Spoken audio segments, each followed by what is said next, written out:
Welcome to the 35th episode of Sawdust Nation Podcast with a very special guest, Keith from Another Woodshop Podcast. Well, actually, I lie because Keith apparently got fired, so we picked his backup, Pete from Ptreesworkshop. And then we got our hosts of the Sawdust Nation Podcast, Nick over at MPG Creations, Josh over at North Country Woodworking, and myself, AJ from Crafted and NJ. So with that wonderful intro, we got another special thing to talk about. Nick, you want to talk about our sponsors? Sponsors. That's right. That's right. So check it out, folks. If you are in the market for a laser for your CNC, check out Jtechphotonics. Jay over there at Jtechphotonics is outstanding with the customer service.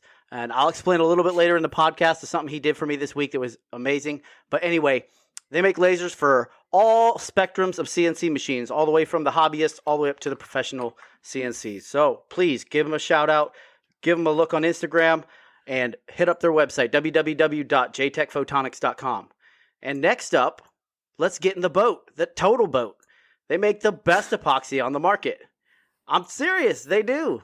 And they have this thing called Halcyon, and I just used it for the first time a few days ago when I was over at Josh's house. Let me tell you, the Halcyon is a go-to now for me. I just ordered a bunch of it. I just got a new sprayer. I'm going to start spraying it every time I clear coat something. So it leaves a beautiful finish, and you can't go wrong with the Halcyon. But all of their other products are grade A. Give them a look at on www.totalboat.com. And lastly, but not leastly, we've got Sticker Beat. Stickers that last but don't come unstuck. So, I mean, of course, unless you want to take them off, then they come unstuck, but they don't leave a residue. This has been proven over and over again up here in this New Jersey weather. The Sawdust Nation podcast uses these stickers every day. So just be advised. Go ahead and check them out. www.stickerbeat.com. Also, for 20% off, go ahead and use promo code Sawdust Nation, all small letters. Now, that's it for sponsors, but the world wants to know, Pete, what's going on in your shop? Well, I'm glad you asked because it's actually not much. This was a slow week coming off a couple of busy weeks in the shop.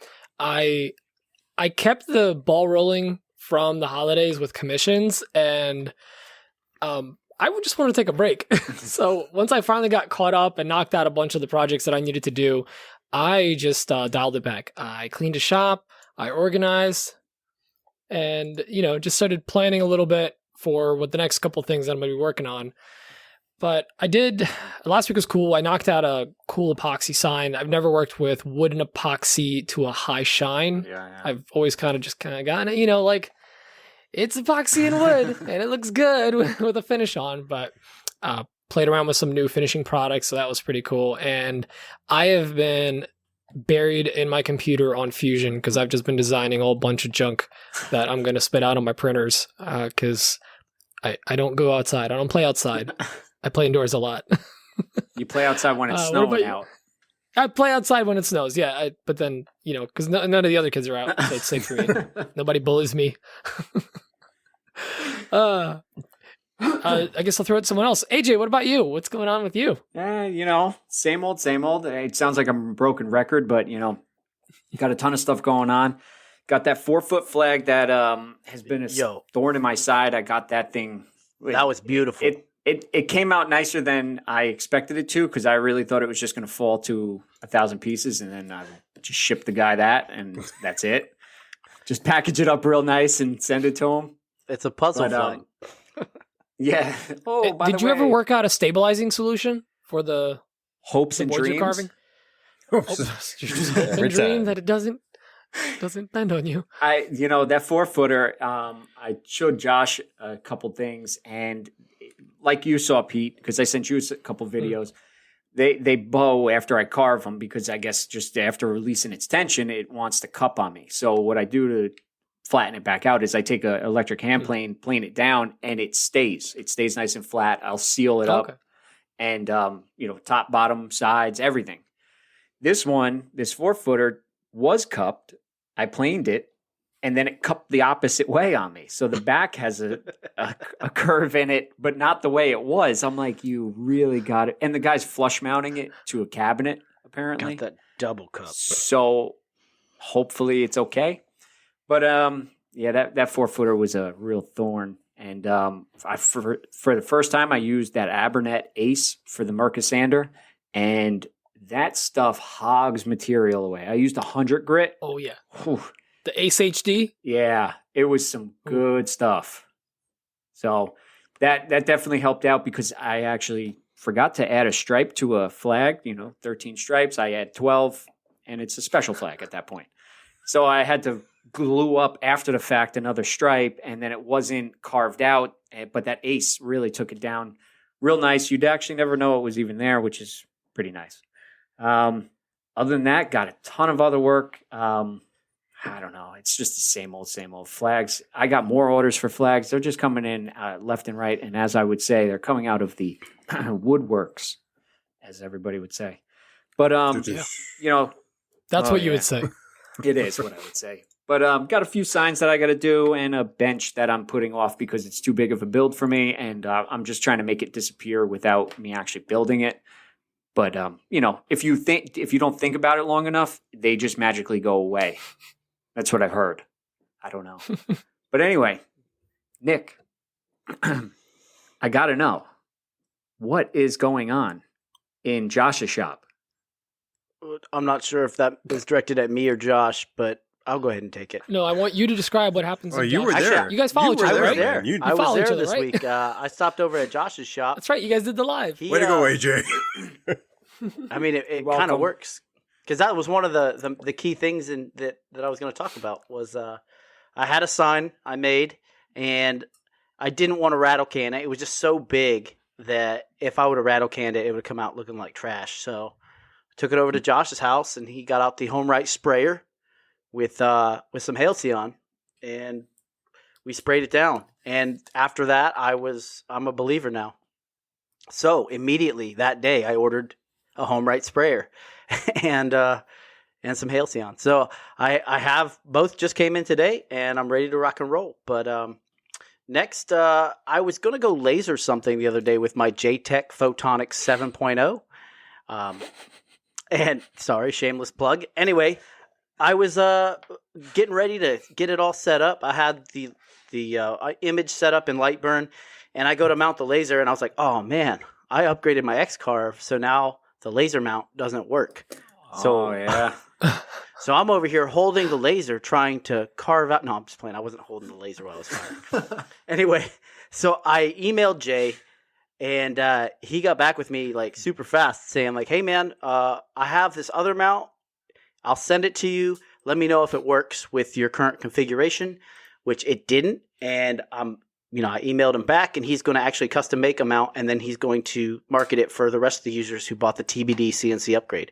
So Nice. That's the kind of customer service that Jtech provides that I always tout. Just because, I mean, how many other companies would go into depth with one customer about, my mount doesn't fit. You know what I'm saying? So anyway, other than that, I got a cool package from Totalboat today. I already put it on the Instagram.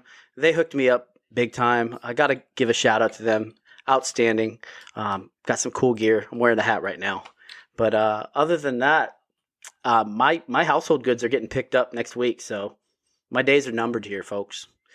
Anyway, that's all I got going on in my shop. What about Josh? What's going on in your shop? Well, like always, we're finishing projects and getting 10 more as we finish one. We dropped off the... That's your own fault. Hey, it's nothing wrong with it. You never say no. Well, yeah, that is true. So the kitchen helper is actually made it to its home, which is being used. And Nice. yeah. And what else? The coin holder was picked up as well, and that was been given as a gift. The flag I carved, it will be picked up tomorrow, and then the mallet should be engraved and sent out Monday. So it frees up the shop for the two big projects I'll be working on. I'll be doing a table and the wine cabinet finally. That way I can get those two out. And after those, I have like 5 shelves I got to make, floating shelves. That's it right now, I think. I have to check the queue, but those are the big ones coming up. For this week, obviously, you guys saw Nick and I try to do like 10 different lives in one day. It worked out really well. We had, some special guests. We had a lot of interaction. That was really nice. I did a live with the Creative Grain. Yeah, and it was really nice. It was the first live he did with someone else.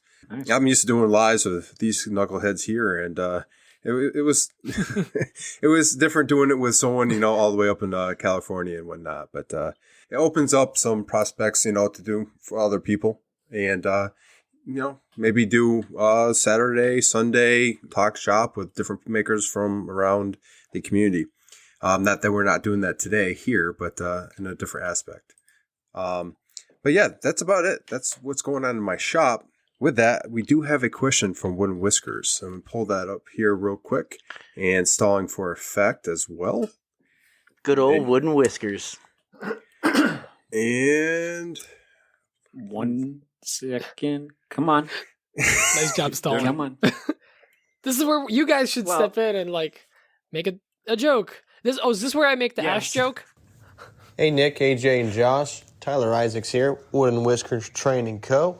So I was curious, question for the pod this week. How often do you guys design before you start getting into customer builds? Do you use Fusion? Do you use SketchUp? Or are you more of a CAD CAM software? Just wanted your thoughts on when you design before you build versus just going right in and building. Thanks, guys. Appreciate it.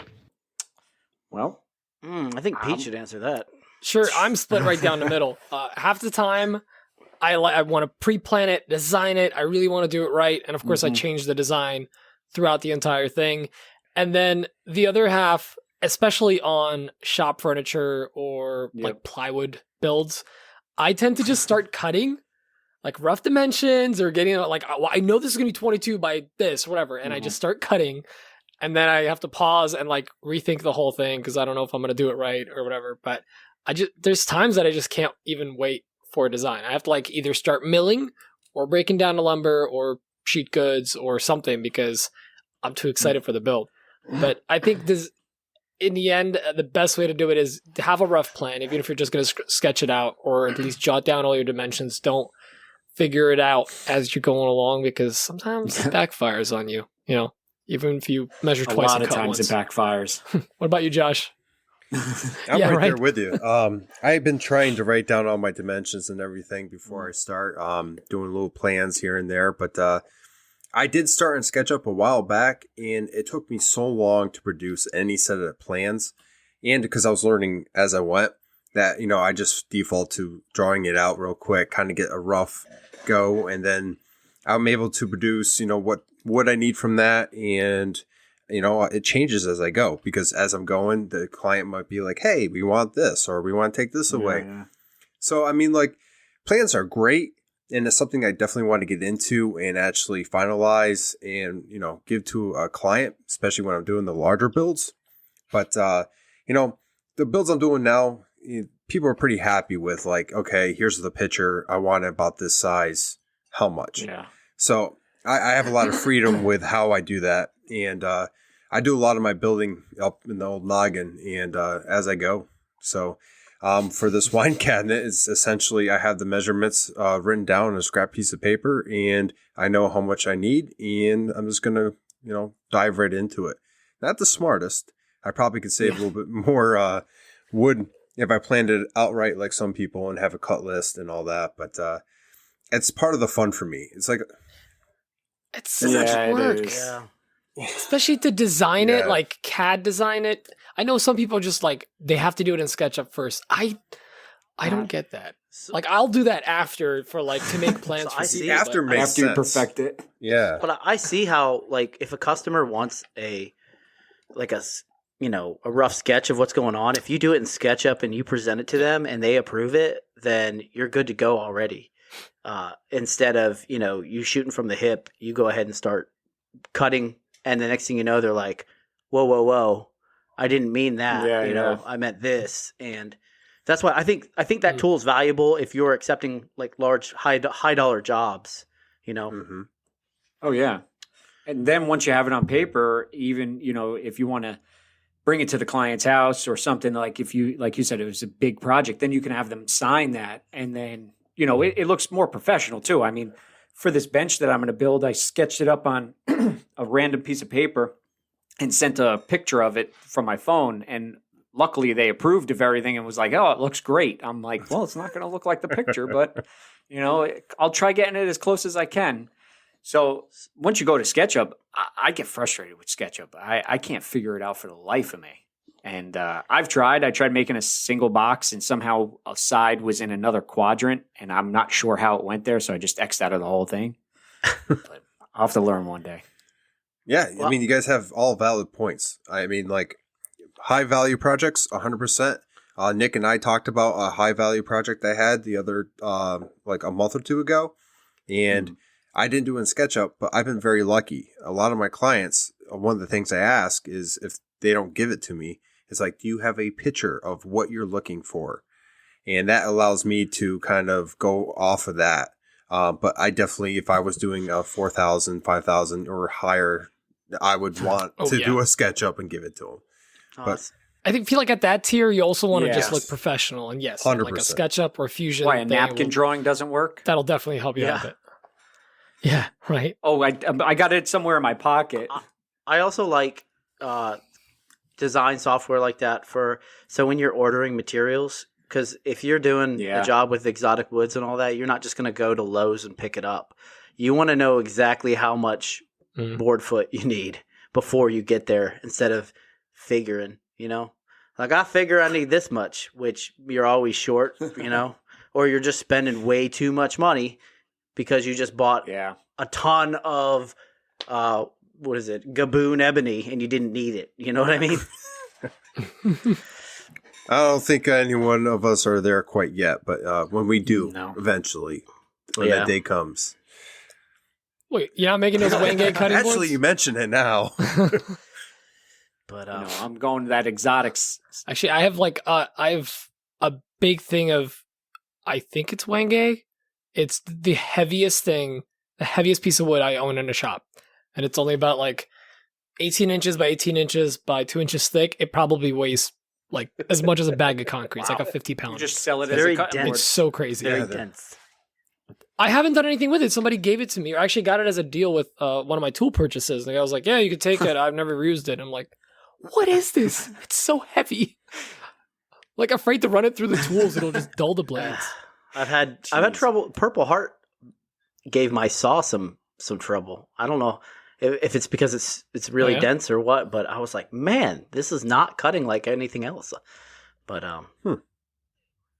yeah, I'll say it burns a on the lot. edges. I don't have too many issues with it. I guess the drum sander does burn it sometimes, I noticed, but I never really you know what, it might also be because I finally got like a good blade, not a $30, $40 blade. And it definitely cuts a lot smoother on a saw. I had Purple Heart way in the early beginning, and when I first got my rigid table saw, and of course I had like a cheapo blade on it, and definitely I still have a piece that has a lot of burning on it, but you know, anything burnt with the cheapo blade. Now I got a better blade. I think actually, did you get the one from sawblades.com when you were at the woodworking show? The one that they sold for like 50% off? That's a nice blade too. Yeah, I got two of them. Yeah, because I bought it first, and then they had that sale for like a couple weeks after, so I bought another one. Oh yeah, that thing's amazing. I got a combination blade though, so it's a separate one. But honestly, the combination's in my saw, and it just lives in there. Unless I'm going to be ripping for an hour, I never swap that thing out. That blade has come in such good. I almost said such good handy. Oh yeah. It's come in real. Oh, it's show title. But it's helped out tremendously when I swapped it out from a cheapo $20 blade, and I love that thing. Except now I went over to a glue line rip, and man, that thing's great for ripping. It's definitely consider getting a better saw blade. Yes. What? Well, that's why is he pointing to us? No, I wasn't pointing. I was just finger guns. Finger guns. I think this question's been answered. What do you guys think? What was the original question? I think we nailed this one. Nailed it. So Floyd emailed us, and Floyd writes, Hey guys, love the podcast. See, I like Floyd already.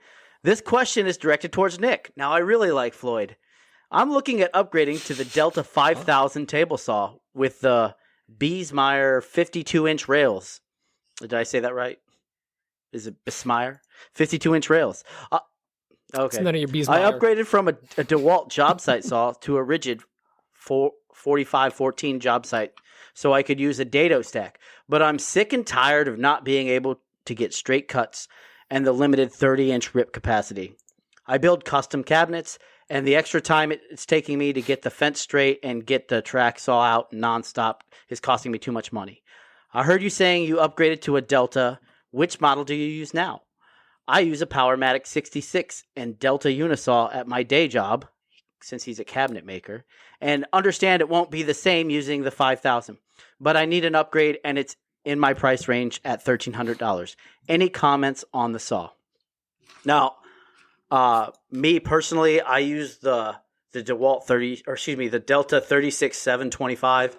It's a very underpowered Delta saw. I mean, it's good for like the one car garage shop because I'm, I don't have the room for a large cabinet style saw, but this still gives me enough cut capacity and everything to do what I do, which I don't build large items. For what you're doing, I see nothing wrong with the saw you're looking at. But I do have a suggestion, and it's in your wheelhouse with the price range, and that would be look into Harvey industrial saws. They make an outstanding table saw for that budget range. That's all I got to say. Those are my 2 cents on the subject. Anybody else want to weigh in on this? I mean, Delta makes pretty decent saws. And the 5000, that's the full cast iron body, like full length wide one, right? It's like 1200, 1300, something like that. Yeah. I mean, those are great saws. Even the one below, the tier below it, honestly, for the price point is phenomenal. I've seen it perform. Even the older models were just pretty good. But the one thing you're really going to benefit from is you're graduating to that tier of saw that has the blade so far back that it's like, safe to use. It's, Josh shaking his head. You know exactly what I'm talking about with a contractor saw. When your sled kind of tips back in the middle of a cut right before you start. You're holding up the sled while you're trying to hold the piece, and Yeah. And that's the kind of saw I think I looked up one just now, and it's got an extension wing. You could put a router table in it or store some stuff underneath it. Like, that's solid. And Harvey, I was never really familiar with until the last couple of months. They make some nice tools. That's Bridge City, right? Harvey owns Bridge City, and Harvey also makes the table saws for, I believe, Laguna, for Grizzly, and some of the other big names out there. So, like, it's where they start, essentially. Nice. Yeah. Got it. So, to speak to that, I had something to say, but I forgot. So go ahead, AJ. I was going to say that, the table saws, I was looking at Deltas when I was on my hunt for a brand new one because I was dealing with a Cobalt contractor saw that has, that you could wheel it around. It's portable. It's not as small as that DeWalt one that, Josh has. But the Rigid and the Delta were kind of like neck and neck. And then, they each got their flaws. One review says the motor's no good. This review says that's no good. This is no good. And you can go nuts reading the reviews. I mean, the Delta was my second choice, but I stuck with the Rigid. I'm happy with it, except I had a little motor issue that I did fix. But it's been and Rigid's lifetime quote unquote. Wait, did you fix it? Just shook I don't remember really you good. fixing anything. Yeah, I took it apart. And I was waiting for, stuff to fall apart out of it, and nothing came out, and then it worked. You turned it off and back on again. Aggressively. Yes, I took it apart. I took the plug out very violently and then shoved it back in, and then it worked. And I yelled. But no, you yelled or the table saw? So I think I did. So I remember what I was going to say now. This reminds me, this week I was scrolling the old Facebooks, and I saw this group that because there's a whole bunch of woodworking stuff on my Facebook, like suggestions, and this group I had to read it twice. The group name was "I Hate Delta Table Saws." I'm not even gonna lie. I'm like, I know, right? So I click into. I have a Delta table saw, and I'm like, I want to see what this guy has to say about it, right? So I click into it, and it's just them ragging on the customer service and all that stuff. And now I can't speak to that because I've never dealt with Delta's customer service, but I mean, you got to really have a fire inside you that hates something to make a Facebook group so specific, Right?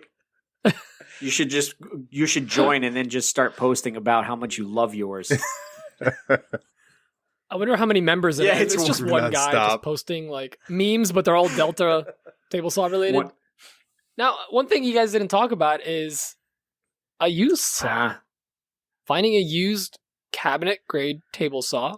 You can get one for that amount. That's probably in decent shape. Someone's moving or whatever. I don't know where you guys are all from. Here in Jersey. I've never heard of that state. Pretty easy to find a saw. Yeah, you can't swing a Delta saw without hitting a professional cabinet saw on Facebook Marketplace. They're all 220 though. That's why nobody can get rid of them. I mean, that's worth checking out.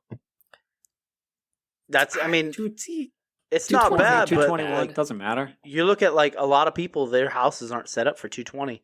Some people don't want to go ahead and hire an electrician or venture that way to put in a plug. But I mean, if you're super serious, go for it, man. You can get like killer saw at a huge discount, like Pete just said, for pennies on the dollar. I heard if you twist two electrical cords together from two outlets, it makes 220. Yeah, the 110 times 2. Yeah, but you just have to. You got to make sure it's live. Don't do that. Gets rid of half our listeners. Please don't do that. Sawdust Nation told me to do this. Yep. Oh man, I think then we'll really know we have a following. All right. Well, we'll go on to the next question, and that got sent in by Sam in an email, and he's got 2 questions for us today. Hey, Nick and AJ and John. Who's John? We have our own Keith. Oh my God! I just realized it. Sorry, Sam, but John is no longer here. We fortunately have this guy named Josh. Yeah. But he wants to know. Got a ringer. He wants to know air dried versus kiln dried. Is there one that you prefer over another? And are there any noticeable differences? And I know I could probably speak for all 4 of us by one piece of wood, and that is walnut. And if you get a piece of air dried walnut, it will change your life forever. Because there's so many color variations versus a kiln dried. It's amazing. The color that purples come out, these like light greens. I don't know. What about you, Pete? I'm torn. I don't work a lot with kiln dried because I don't like the way it tools. Because initially when I got into woodworking, it was more like hand tools and then crappier tools. So I wasn't really getting a clean finish. And it tends to, it was like splintering or like shredding almost a little bit. Like at all the areas that I would like cut with my circular saw, it would just be completely shredded. But I tend to just kind of default to air dry just because that's what my lumberyard usually stocks. It's the easiest to get. And I think if you work it right and don't just carve one side of it, it's going to stay nice and flat and straight for you. Is that what you're talking about, the lumberyard boards and beams? Yeah, boards and beams. And then I got Garfield boards lumber and beams air dries all theirs? Pretty much all their stuff is air dried to my knowledge. I don't think they even stock kiln dried. I've had to get I've bought kiln dried actually. That was all Facebook Marketplace. Do you bring a moisture meter with you when you go to boards and beams to pick up your wood? Nope.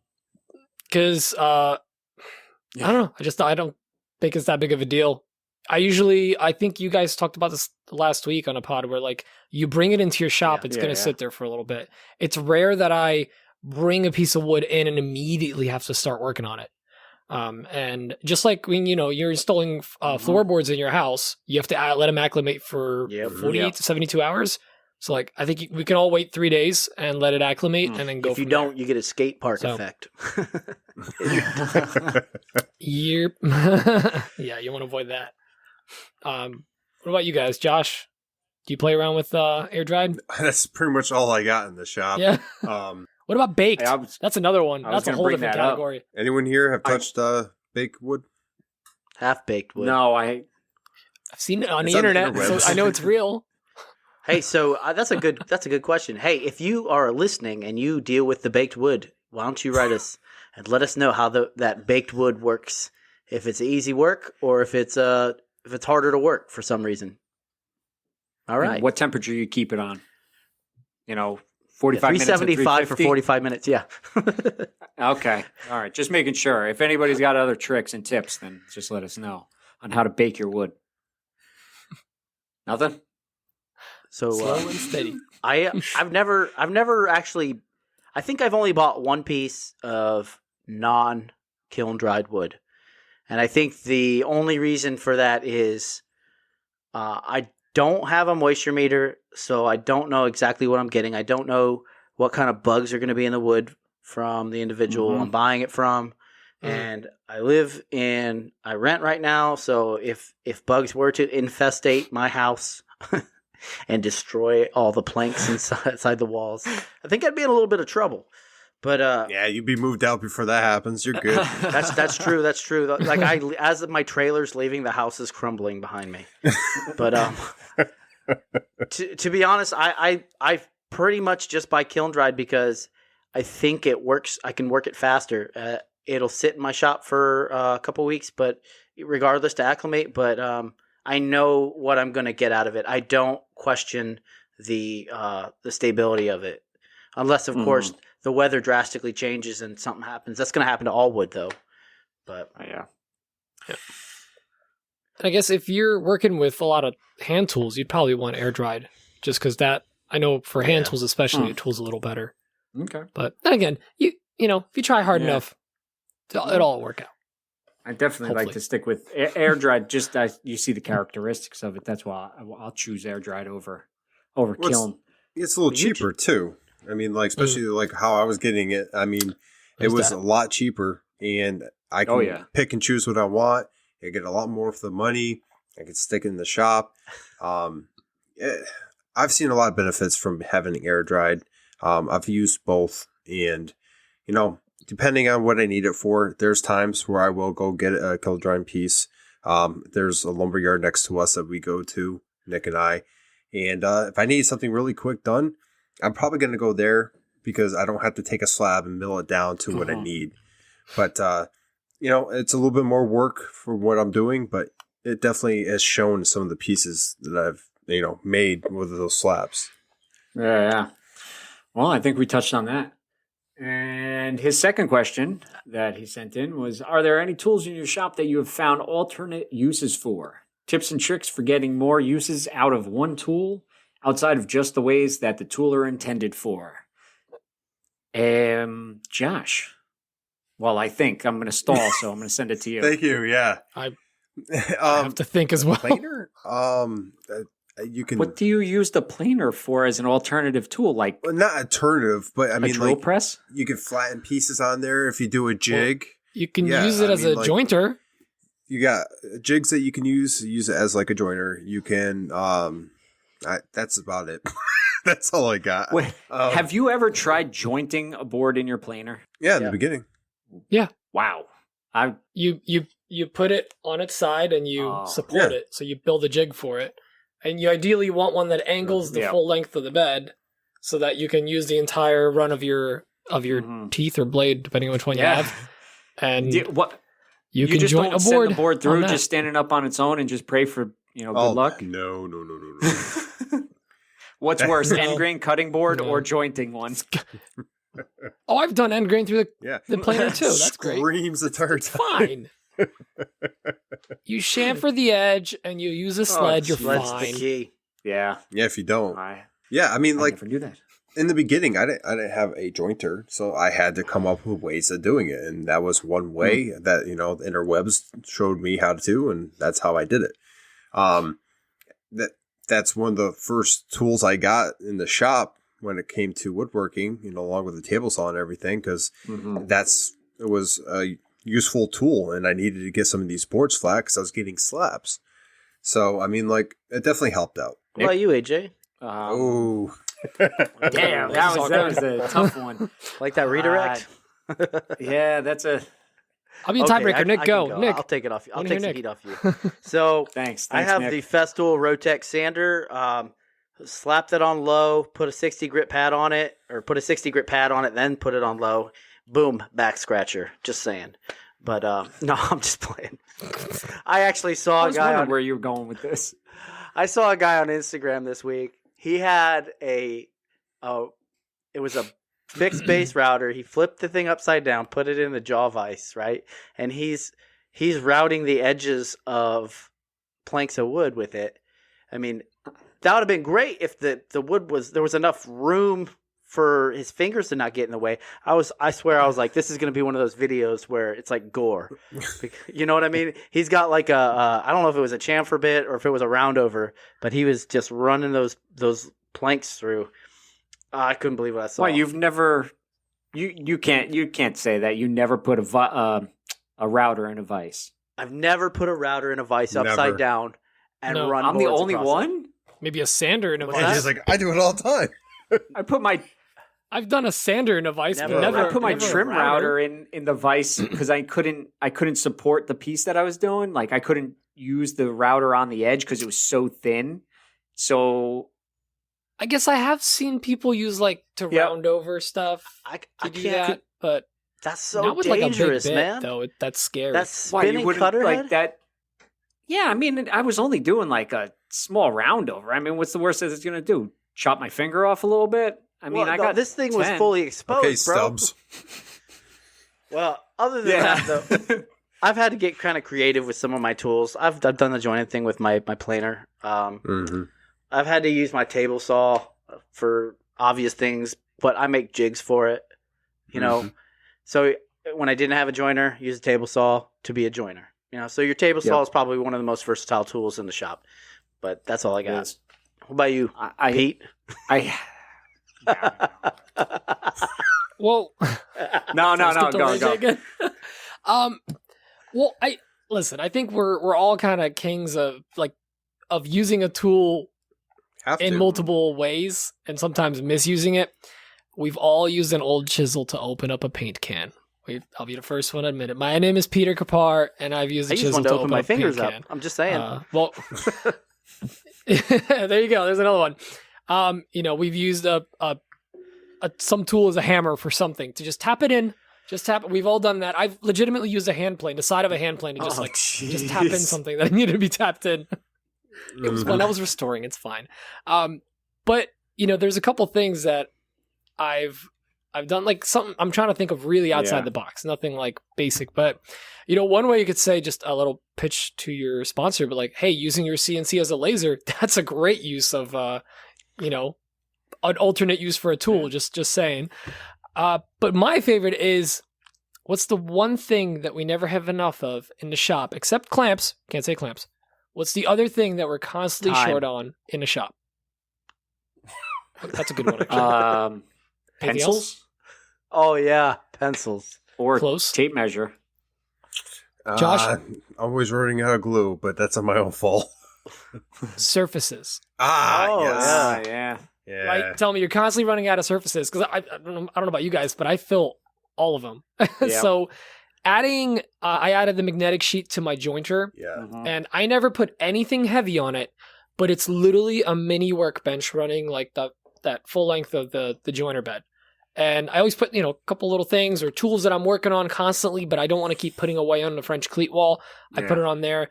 I actually have a piece of magnetic sheet that fits my table saw. I just haven't really needed it lately. Mhm. That I can put over that in case I'm doing work on there that might potentially, drip some glue or get a little wet or something, like whatever it might be. Yeah. So being able to create surfaces around your shop is big, and that's helped me use my table saw and my joiner. And honestly, I'm probably going to slap one on my bandsaw now that I have it, because it's right by the garage door, and we've had the snow. And I noticed the other day that I guess when we were clearing out the snow and the garage door was open, these little tiny snowflake spots formed on there of rust, which is great.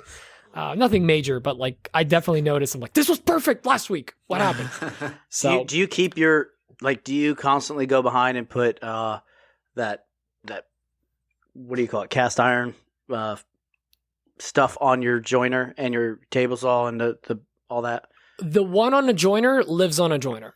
I take it off when I need to use a joiner because that's more of a usable surface than anything for me. Because it's like it's right in that like part of the shop where I constantly keep walking around.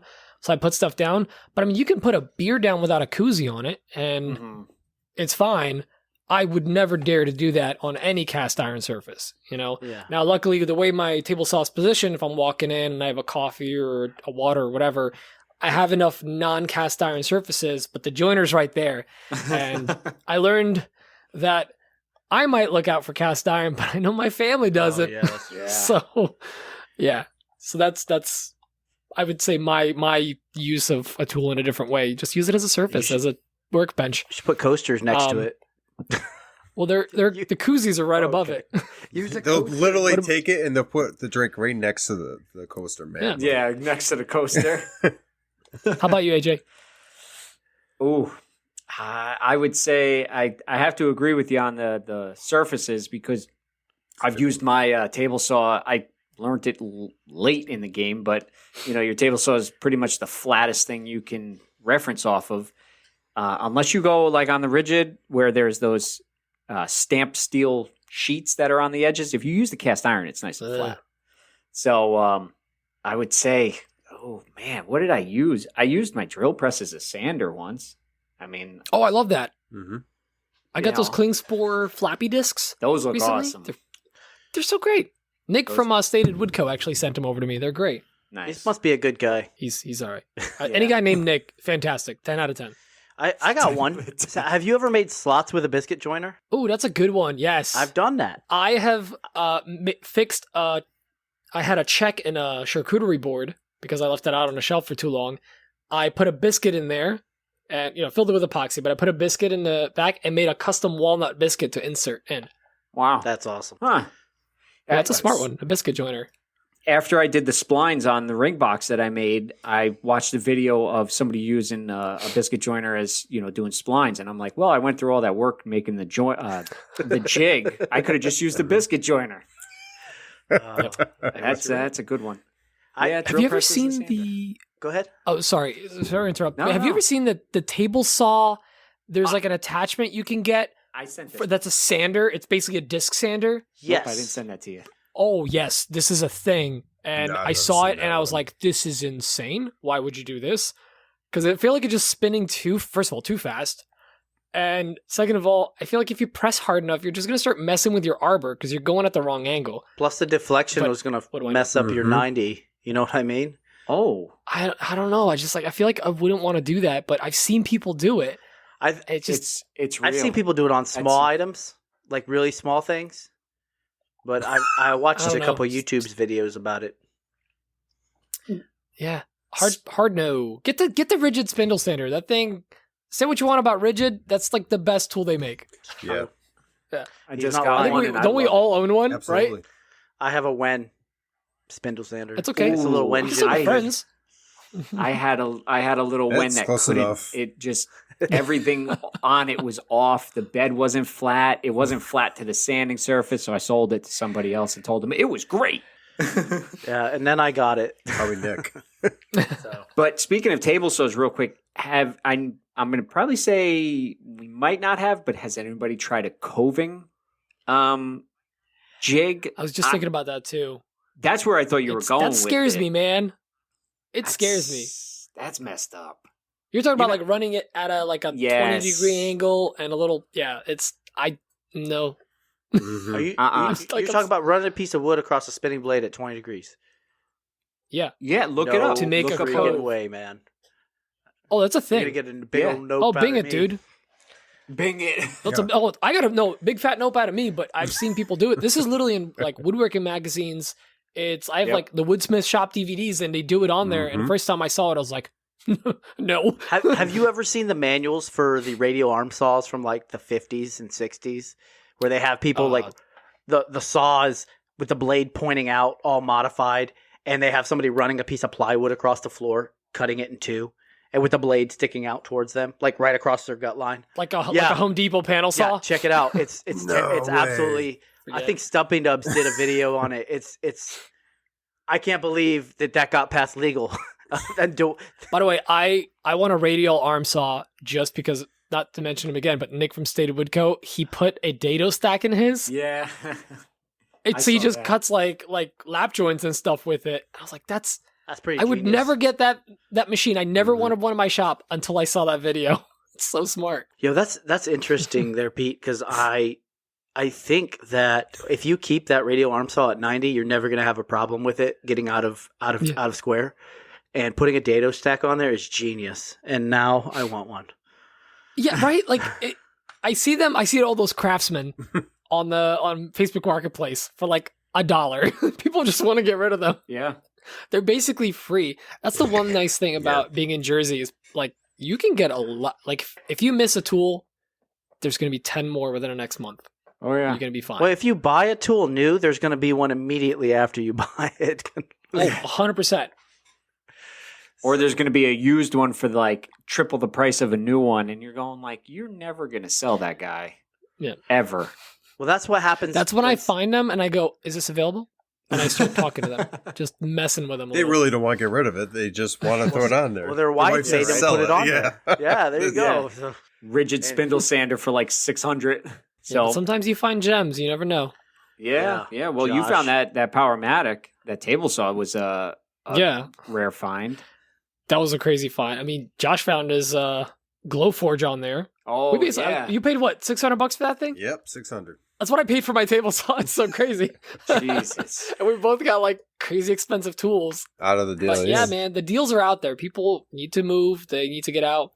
And not to like bring it full circle to the earlier question, but Josh, the cherry that I gave you Yeah. was from that deal. I got all those slabs of cherry for $100 Wow. from that same guy. And they were not kiln dried, but they sat next to the wood burning furnace for 30 years. Jeez. So Yeah, that the guy cherry had don't slabs in his basement for 30 years. Wow. I'm gonna use those Oh. someday. I bet. I wonder how many times he said that to his old Yeah. lady. When are His you wife's gonna get rid of yelling those at him. slabs? I'm gonna use them. 100%. At this point, just burn it.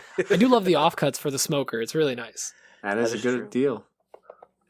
So I think we hit that on the noggin on that one, and we still got Oh, some yeah. time. So you want to hit on that topic that we've been trying to get to for I think 35 episodes?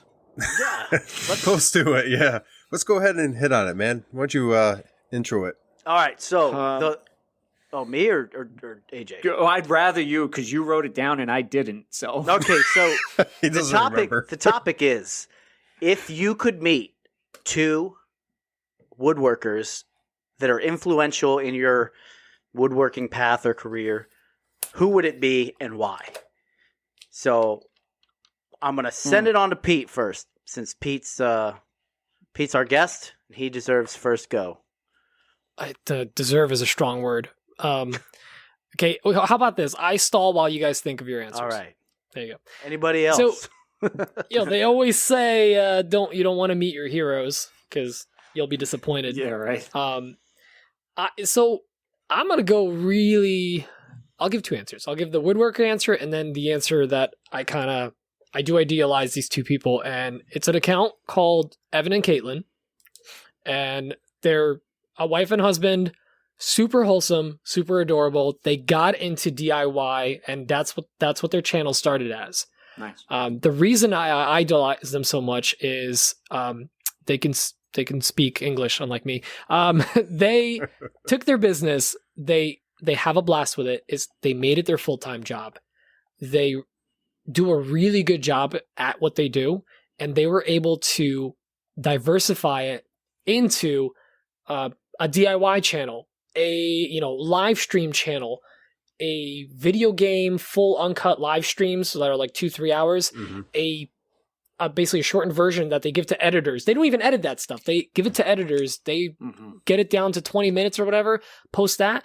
The podcast video channel, and all of them make money.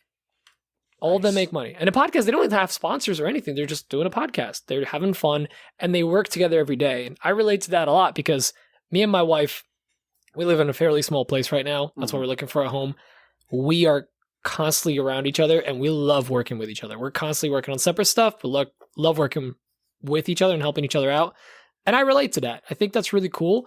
And, they were able to really take a hobby and make it fun. And yes, it's a lot of work, but because me personally, and I've said this to AJ and Josh before, that like, I don't want to go full-time furniture making. I don't want to do commissions full-time, but I love having multiple streams of revenue where it all adds up to a decent income maybe, and I'm not there yet, but I hope to be there one day. And I think that's a cool way to think about it. As far as woodworking world goes, Shannon Rogers was the first one. He's a Renaissance woodworker. He knows hand tools inside and out. I really envy that. I want to learn more hand tools. I have a bunch of hand planes that I've restored, a bunch more that I need to restore. I just want to get better with hand tool woodworking because I tend to like the non-noisy woodworking. I think it's a lot of fun. As far as the other one, I don't know. There's so many that I want to kind of choose. And it's more of not so much the woodworking, but how they run their business and the other things that they do. And I think like April Wilkerson's probably like one of the biggest ones where she was able to just take this hobby, because I've seen her behind the scenes stories. I've heard her speak. She literally started as like, her husband had some tools and was like, I think they were even married at the time. I was like, hey, can I use this? And how do I use it? Show me. I want to know. And she like had him show her. And she was able to just make a bunch of videos, just some early on. Now she's got this massive shop in her house. She can do whatever she wants. And, everyone likes her. She's very likable. And she's got this woodworking school /DIY /business that she's got as well. That's incredible. I envy people that can really build a passion into reality, but also, be a good woodworker at the same time. Sorry, that was a very long-winded answer. I apologize. It's perfectly fine. Hopefully enough stalling. What about you, Nick? I want to hear what you got to say. So this guy, the first guy, his name is Scott Wadsworth, and he is the Essentialcraftsman. And he's not just into the woodworking or even fine woodworking for that matter. He was a logger. He's sort of a blacksmith. He's a jack of all trades. He's a framer, does everything. But the guy reminds me of my grandpa, and he is absolutely just phenomenal to listen to. He doesn't, I don't know. It's just like sitting around listening to a story whenever you know what I mean? It's like that. I love his YouTube channel. Yeah, just put him on. Amazing. And I would love to meet the guy, pick his brain about some things, see what he thinks about certain ways of doing things. And he's got a podcast out now. I know he's got the YouTube channel. I don't know if he's on Instagram. I got to look, but he is. I just followed him. He's got 43,000 followers. That dude, wow. He's legit. And his son Nate is right there next to him doing the work with him too. So, more power to him, man. He's out in Oregon, and I'd love to go out there and see what he's got going on. But number 2, William Douglas from William Douglas Co. That guy makes some bad A furniture. I mean, he's a self-started woodworker. I believe I listened to his like startup story where he just made something to hold up a light on his front porch, and he didn't think anything of it. And then like one day he came home from work and somebody stole it so he was like, man, wow. I make stuff good enough that people want it. So that's what he started, and pretty much taught himself, started learning himself, learning from other woodworkers. And now he's pretty big out there in Phoenix, Arizona. He primarily works with walnut and ash. So that's a huge, that's attractive to me. But and that mustache, his mustache, legit, man. Got to meet William Douglas. How about you there, Josh? Well, it's a very hard one because when I started off, I watched a lot of YouTube. I didn't really know about Instagram until another woodworker that I was working with introduced me. And that's how I got started on Instagram. You're welcome. Almost.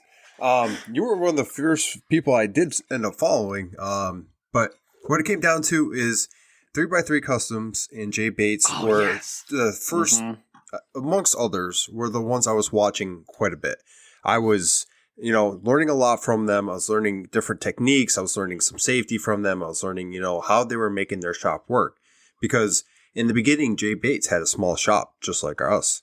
And then 3x3 Customs, she's been working off a DeWalt table saw. One of the reasons I got the table saw I have is because of her. I saw how well she was utilizing it, and I'm like, I can make that work. She did enough tutorials and everything where I actually knew the saw before I even purchased it. So, that's one of the reasons I got that table saw. Those two makers really, they helped drive me into the passion. And then when I found Instagram, I found AJ, I found Peter, and then Nick when he come picked up furniture. And That's right. I was just coming just to stamp my own name on it and then sell it again. So worked like a charm. And At then, a markup, yeah. about 20%. And then, as I progressed on Instagram and everything, I found Danieldunlap, and another guy I would like to work under and learn from, because just like Pete and AJ and Nick and all the people I've mentioned, you're watching these guys work and they come up with little things that you'd never even thought of. And, Dan is one of those guys where I watch his stories and Dan's got so many tricks. he'll be like, hey, just do this. And I'm like, why did I think of that? Did you know you can use your table saw handheld? Just like it does something crazy. Pretty much. And, in 3x3 Customs, she's always coming up with some amazing projects, like things that I don't know how long she sits and actually thinks about, what she wants to make and design and whatnot. But she made a Christmas gift. I think it was for kids, and she cut some blocks. And she took a router and a pitcher, and she routed out the pitcher, turned the blocks around, routed another pitcher, and made these little puzzles for, her kids. And I don't know, I don't really have a favorite maker. I have learned so much from the community itself and from everyone that I stay in contact with and watch that it would be an injustice to name just one. But, there's a lot of information out there, and if I was going to study under 1, 2, or 3, it would be Danieldunlap, 3x3 Customs, Jay Bates. Nice. Damn. That's good. Nice. By the way, have you ever talked to Tamar? She is the nicest person. And she's kind of semi-local, Long Island. Basically, down the street. Yeah, not far. Yeah, she's super sweet. You were talking. Pete was talking about April Wilkerson. She's actually going to be on TV tonight on the History Channel with Assembly Required. The I'm new recording show that. that's coming out. Yeah, I'm me too. totally recording that. Calvera Tools is going to be on there as well. I don't know if his episode has aired yet or not, but I got the VCR set.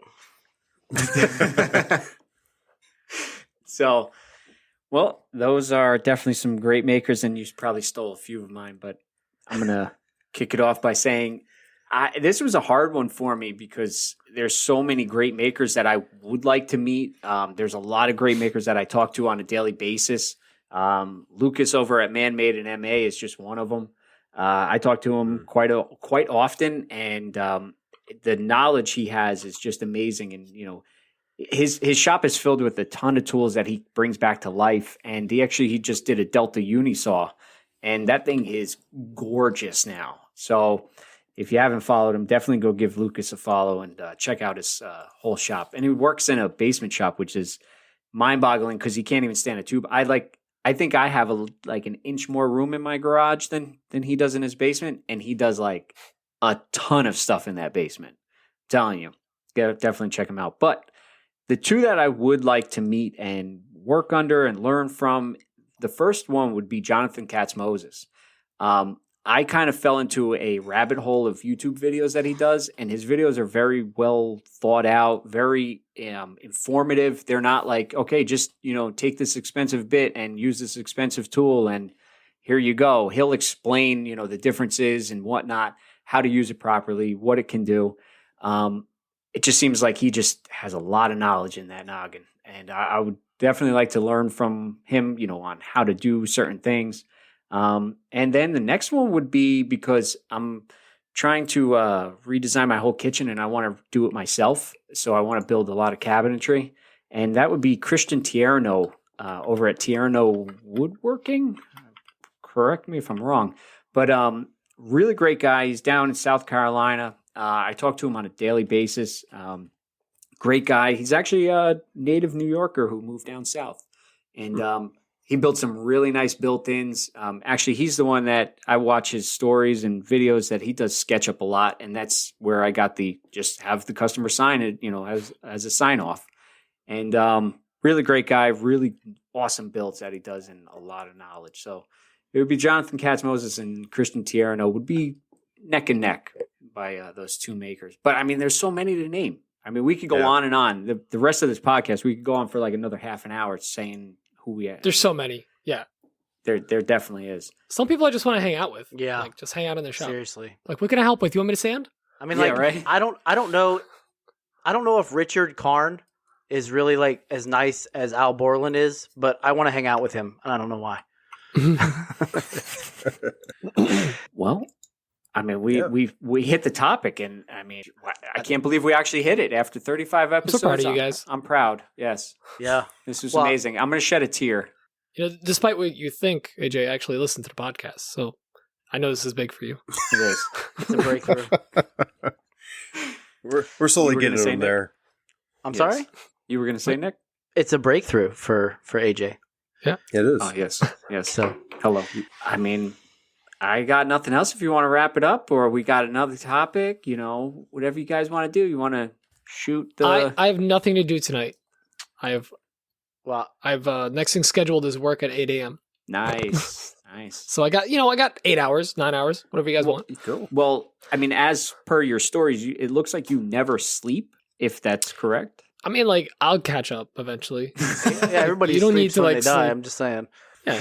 Jesus. No, I love getting in the zone, and Mhm. I like sleep. Listen, everyone likes sleep. It just, I think it's a waste of time.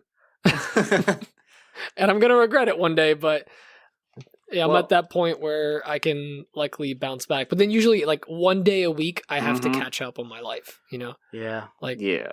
are you guys the same? Like when you get in a zone, like you can't just like go to bed. You have to like unwind and like wind down. What about so Yeah. like say you're in the zone, you have this obviously this vision of what you're creating and you're just hammering towards it, right? And then somebody interrupts you with something dumb. Oh. Doesn't that just irritate the living life out of you? Yeah. AJ messages me every day, so I get it. Well, it was nice knowing I you. love you. I love you. I'm kidding. I'm kidding. Mal- I love you. I love you. You know the guy who Pete was talking about who messages him with the 9+ messages? He was trying to It's nicely not say you. it starts with a C, crafted. No, AJ like genuinely, he's like, "Hey man, I'm sorry to bug you again." And every time I'm like, "You don't have to apologize. This is why we're here." I legitimately hate messaging anybody who it is. And then when I'm like, I really need to ask this person something, but I'm like, I can't. I don't know how to get this out in one message. So like 6 messages later, I finally have the question out after apologizing for the first 5.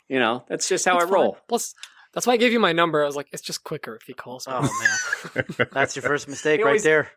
It'll take He him 2 always days yells to at call me. you, though. See, that's why Oh, yeah. AJ doesn't have my phone number. I'm just saying. No, I'm playing. Thanks, Nick. You guys fall into that thing where like you start conversations now on like IG, but then like finish via text, but then like you comment on a story and then you text back to person. Oh, It gets confusing. yes, it does. Yeah, Forget where Wes- you left off. Especially if you have a customer do that too, and they're like trying to place an God. order, and you're like, you remember in Drives my you Facebook nuts. message like 6 weeks ago, and they're on Instagram and they're messaging you on like email, and it's like, come on, man, pick one. I'm going to call somebody out, and I think they listen to this podcast. Matt Morgan from Garden State Woodworks. Mhm. He's also like Central Audio something. He has an audio company. So like he did like big AV events, like massive events, and obviously COVID. Yeah. So he went to do woodworking. So he messages me from either one account or the woodworking account, or now texts me. Gets super confusing. Love you, Matt. Stop it. Yeah. So Pick one. managing, I'll tell you what, managing 2 accounts is kind of a pain.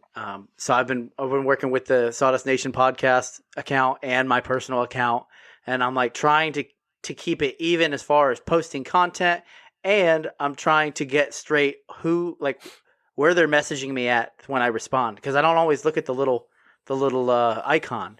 So Mm-hmm. I just assume people know it's me that they're talking to, They obviously don't if I'm You never know. if I'm on the SDN podcast. But I've made the habit of like signing Okay. each comment now. No, that's a good So, like, idea. if I'm like messaging them on there, like, oh, thanks a lot, like right on, or like, oh yeah, try checking this out, Pete or Keith, or whatever. Keith. If you want to be Now, incognito. If I'm gonna throw a wrench into your entire podcast, I want to interview you guys. Oh boy. So how long have you guys been? No, full I'm not gonna send. say what's your favorite wood? What's your Oh my favorite gosh. project to build? No, but I want to kind of know because I actually relate to you guys a lot because you're, Dan and Mike love the dudes, but we're three very different woodworking parts, or we're at a different part of our journey in woodworking. Mhm. Like Mike is attempting to go full time, and his business is booming right now. Dan, he's a woodworker, and he's a photographer mainly. He like fell into woodworking, but that's all he does.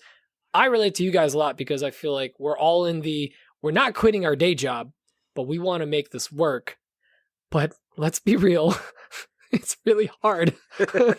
Like you say managing 2 accounts is bad, but then like most of us have also a personal account, which let me guess, last photos from 2019, or it was an anniversary because you didn't want to make your wife feel bad. So there's that. And then sometimes like you're managing the podcast account.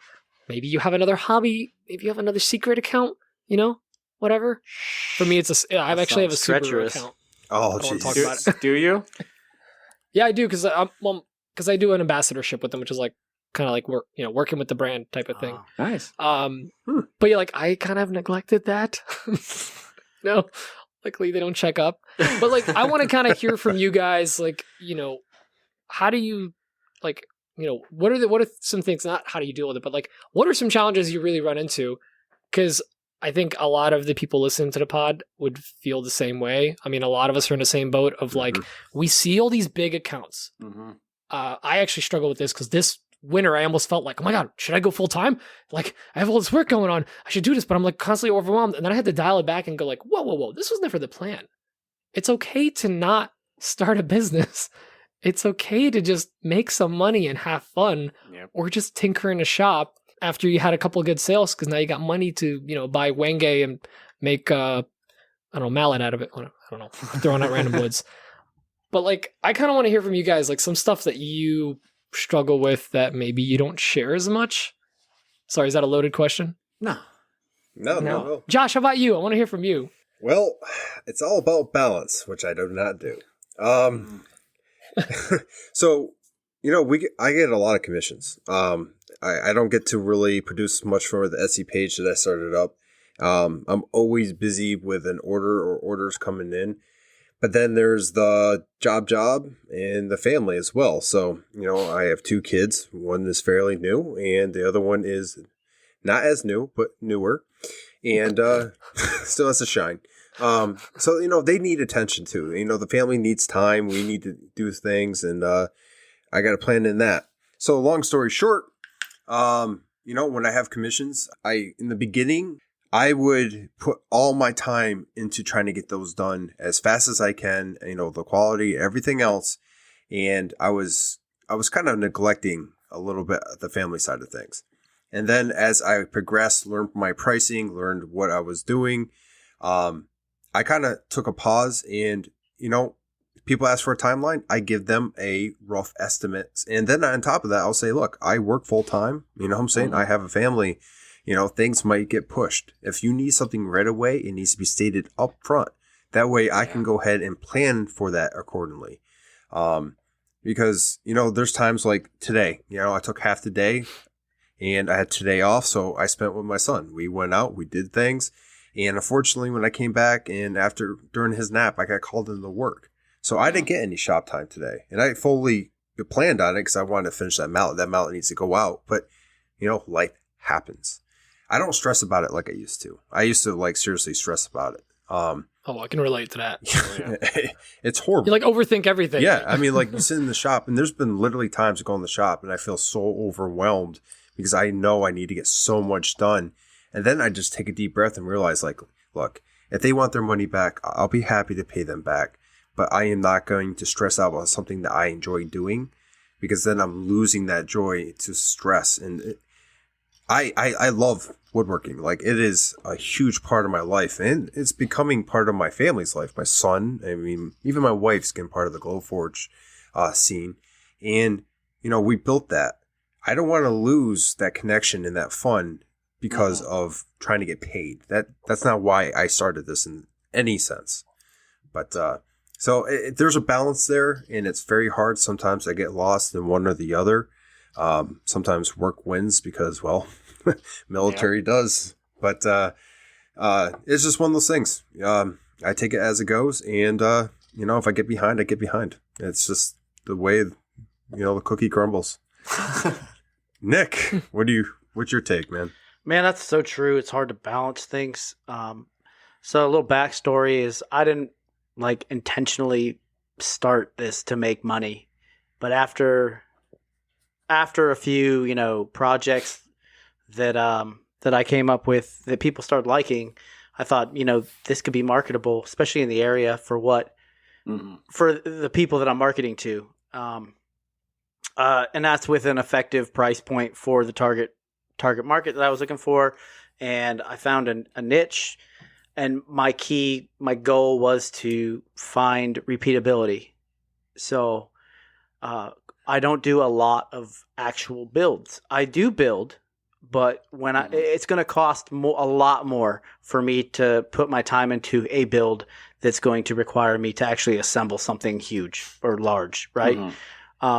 But the CNC machine has been keeping me in business. I make a lot of repeated items, so there's really not a lot of thought process about it. I know how long it's going to take, and I know, I can forecast on what I'm getting to my customers. It's stressful though when I'm active duty as well, so I have to. It's not even a balance. They're first. You know what I mean? 100%. So they're first, and then everything else is comes afterwards. And second is the family, and then third is this.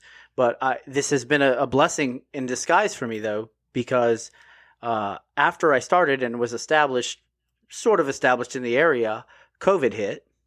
My wife graduated from her nursing school, and she hasn't been able to find a job because our kids couldn't go to school.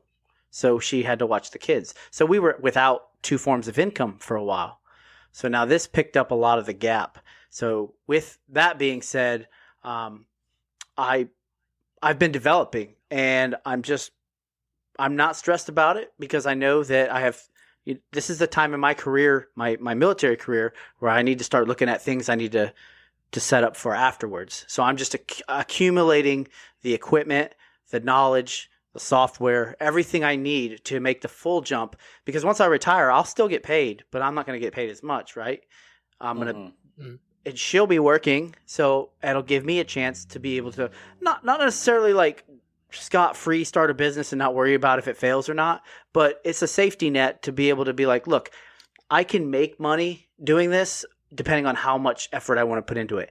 And it's been my foot down to the floor as much as possible since COVID hit. And multiple streams of revenue, man. I can't say it enough, though. I mean, COVID's been terrible, but they sure did a lot for me, Josh, and the other people who make plaques and stuff like that. Because all the plaque shops around the base close. So everybody comes flocking to the guys who make it in their garage. What about you, AJ? What do you got? Well, I think one of the biggest struggles that I deal with on a daily basis is, trying to tell a customer that it's going to be, it's going to be a while before I get to you, and I always want to make everybody happy. I don't want to lose any sales or anything like that. And you guys were talking about the stress of it. And I have a hard time. I beat myself up a lot, and I don't want this to become something that I regret doing because I love it. Real quick backstory on the whole thing. I enjoy working with my hands. I went through some troubles years ago, and the only thing that got me through everything, was working with my hands. I'm a mechanic by trade, and really loved it. So once I bought a house, I was trying to put all my focus into that. And then I went, well, I have a garage. So what do you do with a garage? You turn it into a wood shop, right? So I decided, let me get some tools. And honestly, woodworking is been my go to because I'm a service manager now, so I sit behind a desk all day. I absolutely hate it. And, I don't get to work with my hands as much, so then I get to come home and really, dive in, let my brain work, and then utilize my hands.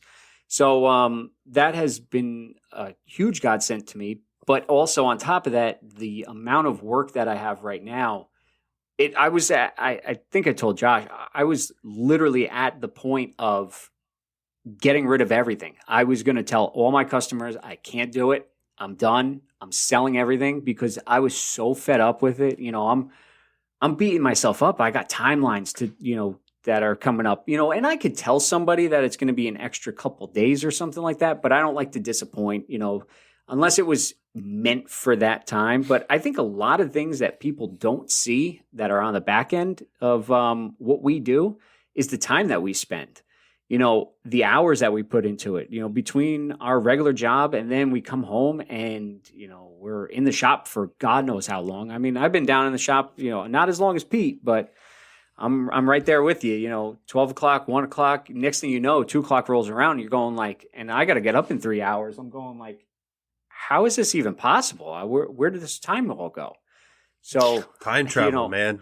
It's a shop time travel. Time. It really, you can sleep really less. It works for me.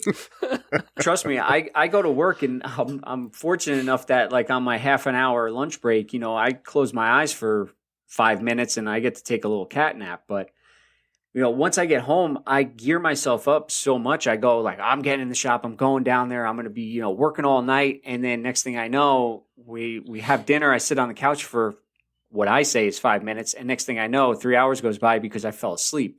My body's trying to, and actually He's trying to tell you something. Yeah. And I know Kim's going to hear this because she just walked in. And, but I got to listen to my body more because I don't. And, she's actually over my shoulder right now, giving me the evil eye. Yep, exactly.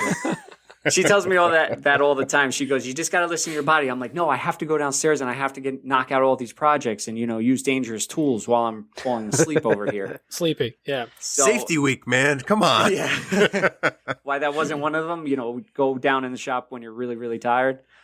But I think that's the struggle that a lot of people don't see is the amount of effort all four of us put in, and it takes a toll on us mentally, physically, and the more I want to build this into something that might become full time. I won't be able to do flags for the rest of my life full time, but I'll have to slowly grow. I think it's the biggest struggle is just dealing with the amount of orders, the timelines, this, that, the other thing, trying to get material, trying to do it's just a whole big thing. So I rant and rave just like I usually do. No, That's all I man, got. that's the truth. Like that, Yeah. I think we all feel the same. Like we're all trying to balance this. Something has to go. It's usually sleep or some other time somewhere else. It's not easy. And it's amazing to me that, people are doing it. We're doing it. And if you stop and think about exactly what we give up and how we go about doing it, it is truly amazing. I mean, like if you're passing out on the couch, obviously, you're giving up a lot of sleep. We know that, Pete never sleeps, and, and then Nick and I, we never really know if we're going to get the opportunity to go in the shop. I mean, we might get a call tomorrow where we have to drop all of our orders and do something else. So, I mean, we do what we can. We're doing it. And, we are all growing. You can see our accounts growing. You can see our skill level increasing. AJ, yeah, you're doing flags, but, you've done other stuff. And you can definitely tell you've learned a lot. Nick, That's fun, isn't it? To go back and look at your old stuff and be like, man, that sucks. And I did it today. where you're at now. Yeah. I've been doing a lot of old posts from like when I first started, and because I've realized that a lot of them never made it to social media because I wasn't, posting for that reason. And it's just, I'm thinking back, I'm like, oh man, I remember those mistakes and I can't believe that I did that. You got this ones. You get like 10 or 12 pity likes and then.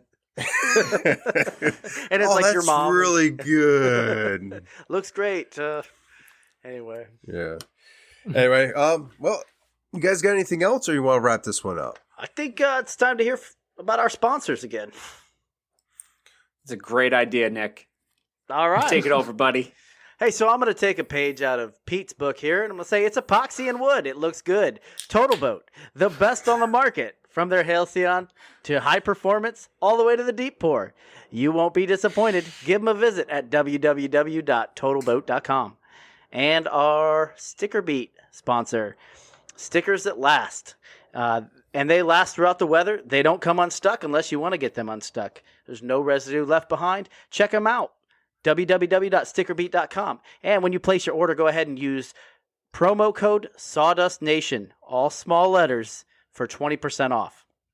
And last but not least, Jtechphotonics. They make some outstanding lasers with incredible customer service. Give them a look-see at www.jtechphotonics.com and tell them Nick sent you.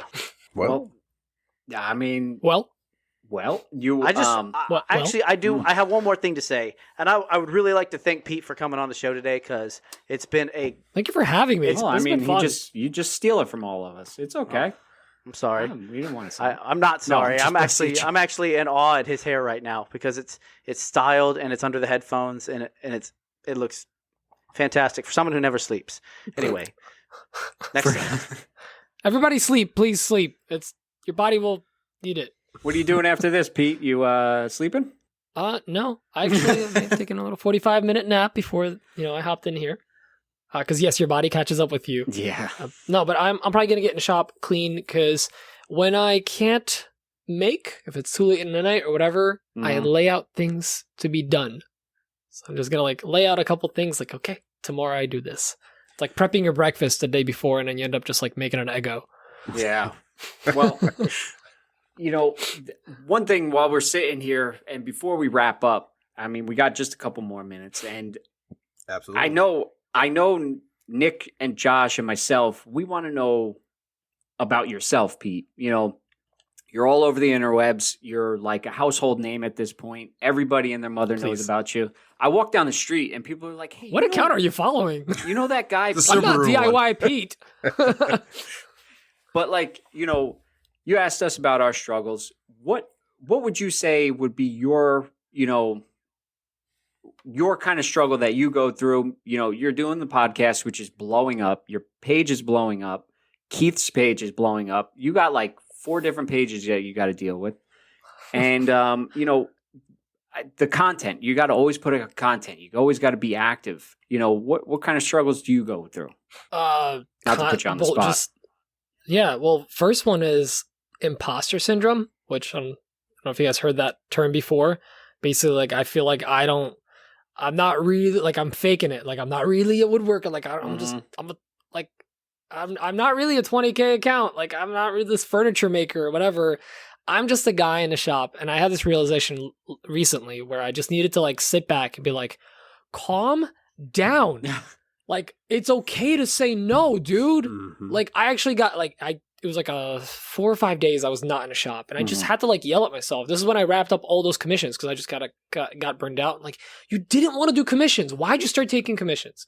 You don't want to be doing this. You don't want to burn out. You're a dude in a garage, and you're having fun. Yeah. You make shop projects. You have a good time.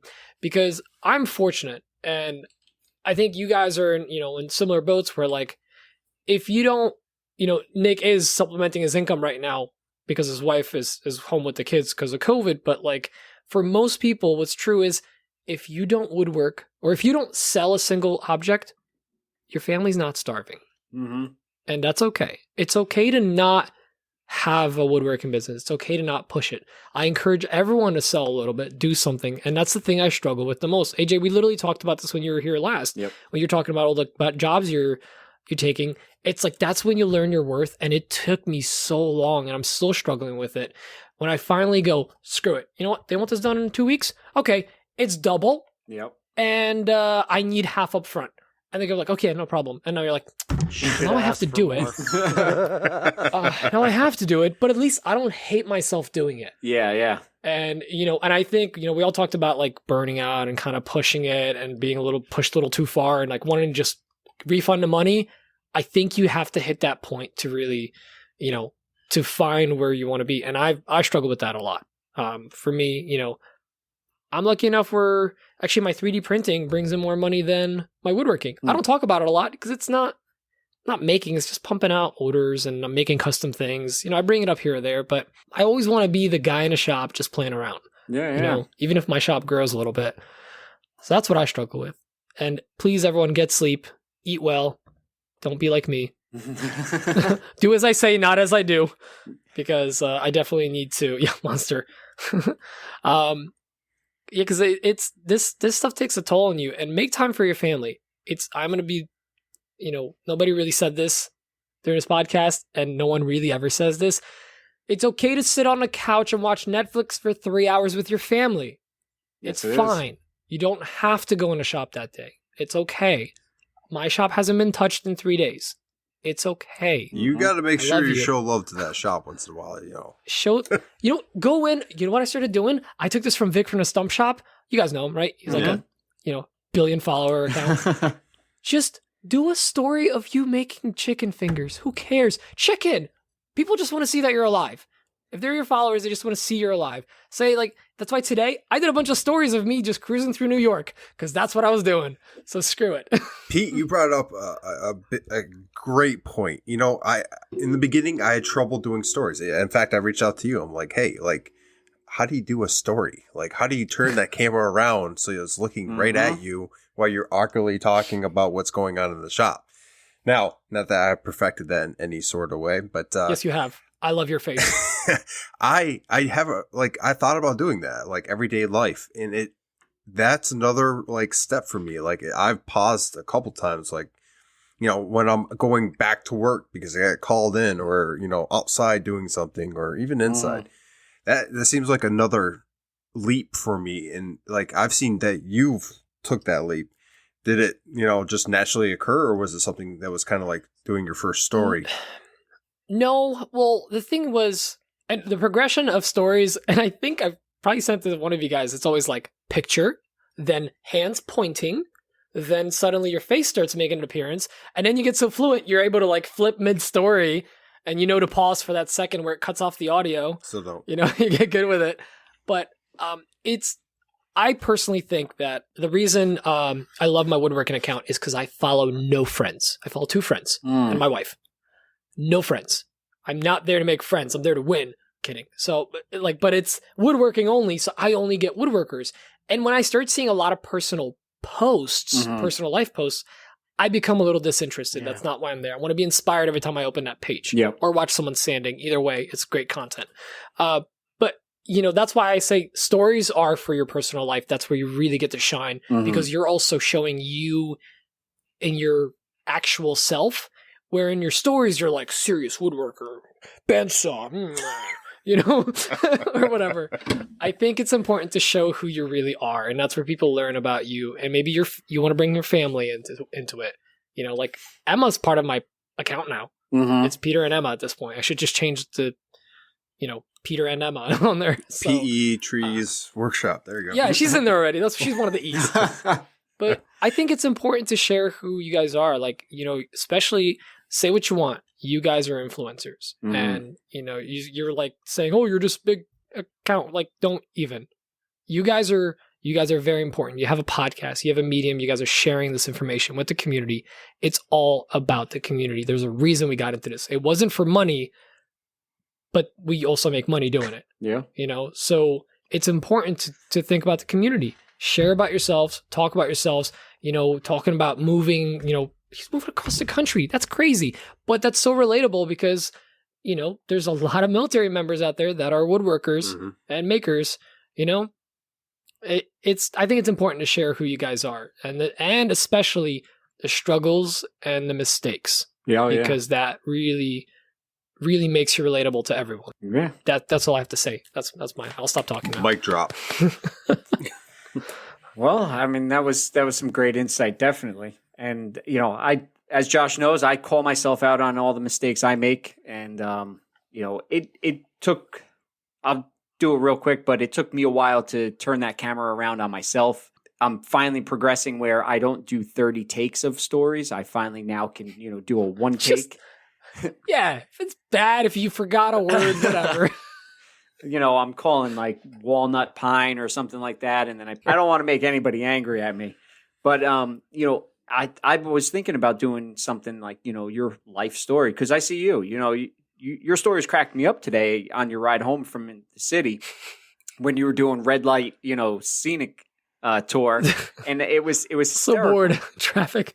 And I still haven't hit that point yet where I can feel comfortable doing it. Like, I see you walking around Home Depot every once in a while with the camera. I guess I just look at it as, I don't want to be that guy just holding the camera out and, filming myself while walking into Home Depot, but yet I want to, because that's a part of your life. That's part, that's where I pick up the wood. I got to do something. It takes, how do I put it slightly? It takes some Yeah. stones, let's just say stones, to walk around Home Depot with your phone pointed at your face. Yep. I struggle with it. I always hide it, like, is the eye empty? Well, it's not natural. It's not a natural behavior that you're used to. So it's something that you're taking that leap. I mean, Nick, not to bring you into this, but you did your first story not too long ago, right? Sure. I don't even know like how to do a story. Yes. I just Dude, do it. People, like, I would love to learn more about you. I loved actually seeing you on the live with Josh, yeah.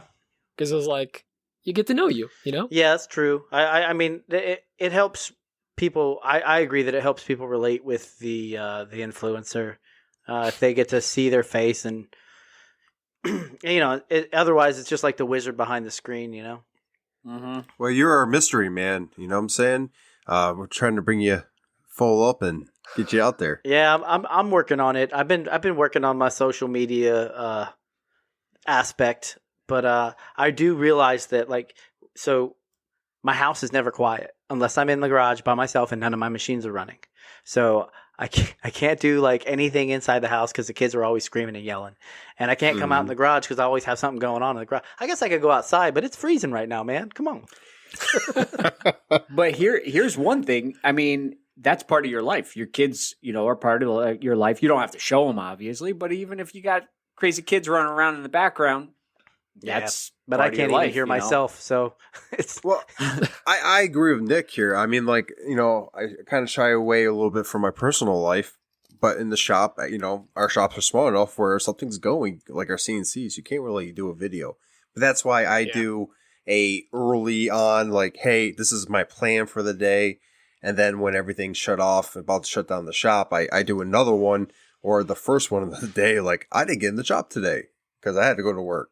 It's just one of those things where, story, post, like I didn't post today. I'll probably do it after this to get one in, but Get in the shop. yeah. Let's do a story. We do a story right from there. Just walk in the shop and be like, this is the shop. It's dirty. This is what it is. Nick, I want you to right now, I'm going to challenge you right now. Just take your phone, flip it around, and do like recording the podcast with the boys. Boy. Do Here it it on the is. show account. Do it in your account. Repost it. Whatever. Like, how people love seeing the behind the scenes. Doing it live. It humanizes you, gods. here we go. God. Jesus. God. All right. You influencers. I'm doing a podcast with the boys and Keith from Ptreesworkshop. There you go. See, I love that. I love when people share their lives and their behind the scenes and all the silly stuff. There we go. Sent. Challenge accepted. It was definitely some great insight on a whole bunch of different things. And, I wanted to thank you for, joining us on this great episode. Again, thank you for having me. That was awesome. Jersey strong. Woo. Texas. Yeah, we represent. Hey, you're Yeah, not in right. Texas yet, man. But after next we're week, sending guys, that's it. we're actually sending Nick down there. We made the call that he's got to go to Texas so that we're just not all on the East Coast, that we actually have some reach out in the Midwest somewhere. We're getting that. Is that a different time zone? Yeah, they're that they're one an hour time zone behind over? us. Central okay. Central time. Oh yeah, that's right. I forgot about that. So That's it's what all you good guys though. deal with. You guys over at AWP deal with that. 3-hour difference. Oh, is, yeah. That's crazy. interesting sometimes. Yeah. Like, we finish, and Mike's like, yeah, I'm going to get in the shop. I'm like, it's 2 a.m. I'm going to go to sleep. Well, I think we're gonna wrap this one. This one's definitely been one for the books, and I Put a wanted to bow say, on it. if you We definitely put a bow on it. We hit a lot of milestones. I teared up quite a few times. I'm sensitive on this episode, but anyway. Cutting onions over there? I am. I just keep them on my desk for some reason, and I don't know why they're there every week. But if you want to get a hold of us, you can reach us all at Sawdust Nation Podcast. All Josh, Nick, myself. And if you want to get in touch with Pete, you can reach him over at Ptreesworkshop on Instagram. And go check out his podcast as well, where he does it with a two other makers, Danieldunlap, Mike over at Coffee Custom Builds, and then Pete himself. It's a great podcast. They do a live every Friday on YouTube. Go check it out. You have a ton of laughs. I was laughing real hard on the 50th, and that was a great live you guys did. That was a good one. That was very, so very good. long, too. I did get called out for my last name. Mike thinks it says Commando each time. So then I became the butt of each joke that was coming out. So I was, I think, Commando Vampire Slayer or something like that. Don't even remember. But yeah, definitely go check out his podcast that Pete does. And also, while you're at it, go check out Pete's Etsy because he's got some great 3D printed tool holders. He's got those chisel guides. I don't even know what you would call them. Bevel guides. There you go. And a lot of great stuff that I definitely want to pick up. You got those rulers on Etsy yet? Because I'll definitely pick no, not some yet, but call my agent and I'll call my agent. coordinate with you. Yeah. Send me your logo. Maybe we can do something. Cool. Well, if you want to reach us, you can reach myself, AJ, over at Craftin' and NJ, Nick over at NPG Creations, or Josh over at North Country Woodworking. If you want to send us your questions, send them to sawdustnationpodcast@gmail.com. Send it to us in a voice message. You can also type it out. We'll read it on there. If you are on Instagram, tag your Instagram name, and then we'll mention you on the podcast. And then you get some more followers from our Sawdust Nation. And also, if you're listening to us on Apple Podcasts, leave us a 5-star review. And if you don't, Walnut the cat will come and find you. We haven't mentioned your cat in a while, so I figured today would be a great time. So definitely leave us a 5-star review.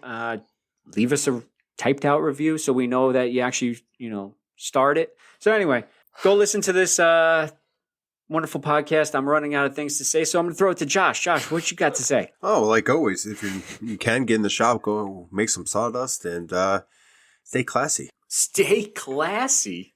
You stay classy, Ron Burgundy. Pete, you got any final words? I love you all. All right. I do. Bye. Take care of yourselves and each other. Until next time, Sawdust Nation out. Bye-byes, everybody. Bye-byes and good night. And Nick, this is how you do it. Sawdust Nation out!